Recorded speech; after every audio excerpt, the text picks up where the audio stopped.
My husband, 34, withdrew his cheating mother's, 54, invitation to come over Thanksgiving and see us and her grandkids. My husband, 34, and I, 32, saw her over the weekend and talked.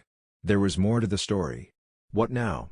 You can check with my prior post for detail, but this is the background. My mother invited my Mill over. We live with my parents, but my husband cancelled his mother's visit. My Mill cheated on my Phil and left him and my husband when he was 8 for one of her co-workers, who dumped her. She remarried but her second husband died of cancer last January. She has contacted my husband since he became an adult but never when he was a child. My husband has rejected her attempts to reconcile or talk with her. This time my husband and I agreed to meet with her at my husband's aunt's, Aunt B, on Sunday to talk. My Mill insists she is totally to blame but my Aunt B kept hinting that there was more to tell. We met Sunday at Aunt's house, Mill's sister. My Phil died in 2020. Aunt B always hated my Phil and she made it clear why. He met my Mill when she was in a high school intern program where my Phil worked. He was 31, she 17. They dated after she graduated, she got pregnant at 18 and married when she turned 19. My husband was born about 6 months later. A few years before the end, my Phil started having head issues. Viagra came out but it didn't work very well. Their S_X and romantic life died. My Mill was 29 to 30. My Mill had an affair. Her co-worker boyfriend was transferred to a different state so she left to be with him before she could file for a divorce, so she said, but she had already checked out. My Phil filed and asked that my Mill be denied custody or visitation rights due to child abandonment. The judge agreed. My Phil then blocked my Mill from contacting my husband. My husband had no idea that his mother was blocked from contacting him. His dad always said that his mother abandoned them both. This really upset him, a lot. My Mill was very regretful and took all the blame on herself. She made no excuses for what she did. She said her ex-husband was not at fault. She wanted nothing more than to be forgiven. She knew that she could never be seen as mother, but she hoped she could be a grandma to our young sons, 8 and 6. She pleaded with us to at least accept her. My Mill cried a lot. Aunt B invited our whole family over for dinner Christmas week, kids, mom, dad, me, husband and his mom. My husband is in a state of shock. What Aunt B said fit in with he knew and he believed her. We still hate cheaters and cheating, lots of hurt for both of us. This whole situation stinks. We each have a preference, but I would like to hear what Reddit thinks. It was the better Reddit suggestions that got us this far. Do we go to Aunt B's over Christmas or not? Do we let my cheating Mill in our lives or not? Our kids' lives? Reddit comments, I'm going to recommend accepting the invitation. Escaping an abusive predator in my mind isn't the same as normal run-of-the-mill cheating. I feel sad that nobody told Opie the truth about his mom being forcibly blocked from contacting him, even after he was an adult. But I also understand he was angry and not receptive to advances from her. So sad all around. Yep, a sad mess. Wait, your mother-in-law was 17 and your father-in-law 31 when they started dating? Why wasn't he put in jail instead of being allowed to marry her? Aunt B would be the first to agree with you, but my Mill said they didn't have sex until after she turned 18. She also said my Mill's parents went crazy. What a nasty situation all the way around. I wish you and your husband luck. I would be inclined to give her a chance. She was young and in a box that didn't handle well at all. I would err on the side of forgiveness. I know that on this forum there are oftentimes people who do the math and talk about grooming etc. at all possible times. That aside, your Phil was the only adult relationship your Mill had.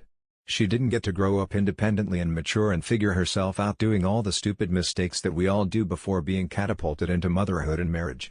Add to that the fact that your Phil doesn't seem like the most emotionally mature man on the planet either.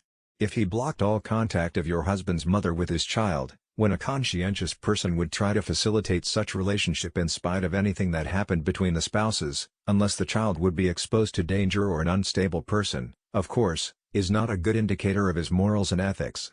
I wonder how far the rejection towards your Mill went on his part, once he had to deal with his impotence, and if it bothered on abusive behavior. If he rejected her completely, and wasn't much of a partner at all, because of his own shit he couldn't deal with, I get that somebody might look for a friend and support outside the marriage. Yes, cheating isn't the answer, but sometimes there's more to the story and people try to look for something that will keep them sane and help them cope.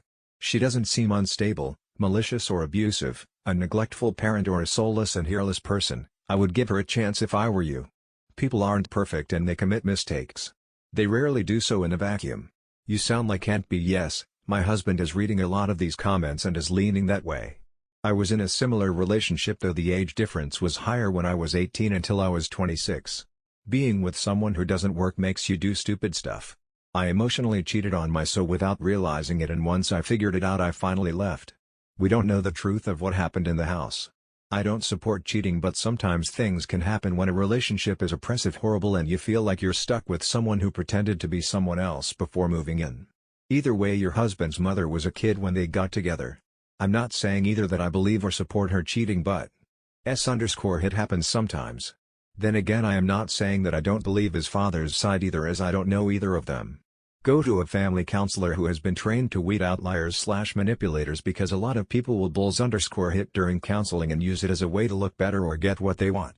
My father did that after abusing me and my mother. We both hate cheaters and cheating. Time for people to understand that there is a time for grace, and every situation should be judged on individual circumstances. Sounds like your husband's mother got pregnant very young, but an older man. She probably had no options but to marry him, for your husband's sake. But after her transgression she was given no parental rights at all, was shamed and not allowed to contact him. Whatever you want to do at this point, it's your choice, but there is a mandate on Reddit that no one ever has any excuse to cheat. There is no gray area on Reddit. Life is full of gray. It is your choice to decide what can be given grace and what can't. Do what's best for you, and your family. You are not wrong. I figured that your Phil was the reason why your husband never heard from his mom all that time. Then to find out that your Phil pursued a 17-year-old teenager? Phil doesn't come off smelling like a rose. No, he doesn't. I'm a little confused by the we statements. How are you hurt by this? What does your feelings on cheaters have to do with his mother's relationship with him? Why do you have an opposing preference to his? I'm not being accusatory, I'm trying to understand why your feelings are being expressed equally to your husband's, when this is about his reconciliation with his estranged mother. I feel like your only role in this is to step back and support your husband while he figures out what he wants to do. I don't really think you should be expressing your opinions about cheaters, or talking about how much this hurts you when it's not even your mother. Your role right now is to support your husband through something that's pretty big. I get that it's your call if she's around your kids, and that's fair.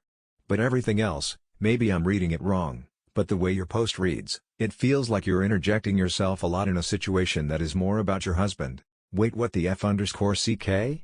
I've been following this from the beginning, and the age difference between Mill and Phil is incredibly important to this story. It's disgusting. He groomed her, and she deserves way more leeway than anyone has given her. Phil was a predator and knocked up a teenager. Of course she left him. I'd give this woman a chance. ETA, not many 18-year-olds make good decisions. Phil told her not to have contact and she probably felt helpless. Yes, true. Thank you. In addition to Phil being a predator, Mill actually takes responsibility for her actions. Dear Lord, I have always said if my mother could just do that, I would give her a chance. Anyone who can actually take responsibility and try to make things right is worth some sort of chance in my book. Thank you. It looks like my husband does want to take the next step with his mother. I wish you all luck with this journey. There's certainly a lot of trauma here. I think a lot of being an adult is learning to see your parents from a different point of view than when you were a child. Learning how to start a new relationship with them from one adult to another. It's disorienting to realize you were wrong about core memories, but you honestly can't go back and change any of it. You only get to decide what's best for you all now. You aren't the same person you were at 17 or even 29, and neither is your Mill. Your Aunt B in disguise. Thank you. It's certainly okay to not like cheaters. How do you feel about an older man preying on a teenager? Preventing her from seeing her son? Pretty crummy situation for your husband, but he needs to look at High Father with the same conviction he gave his mom. He isn't. It is really upsetting.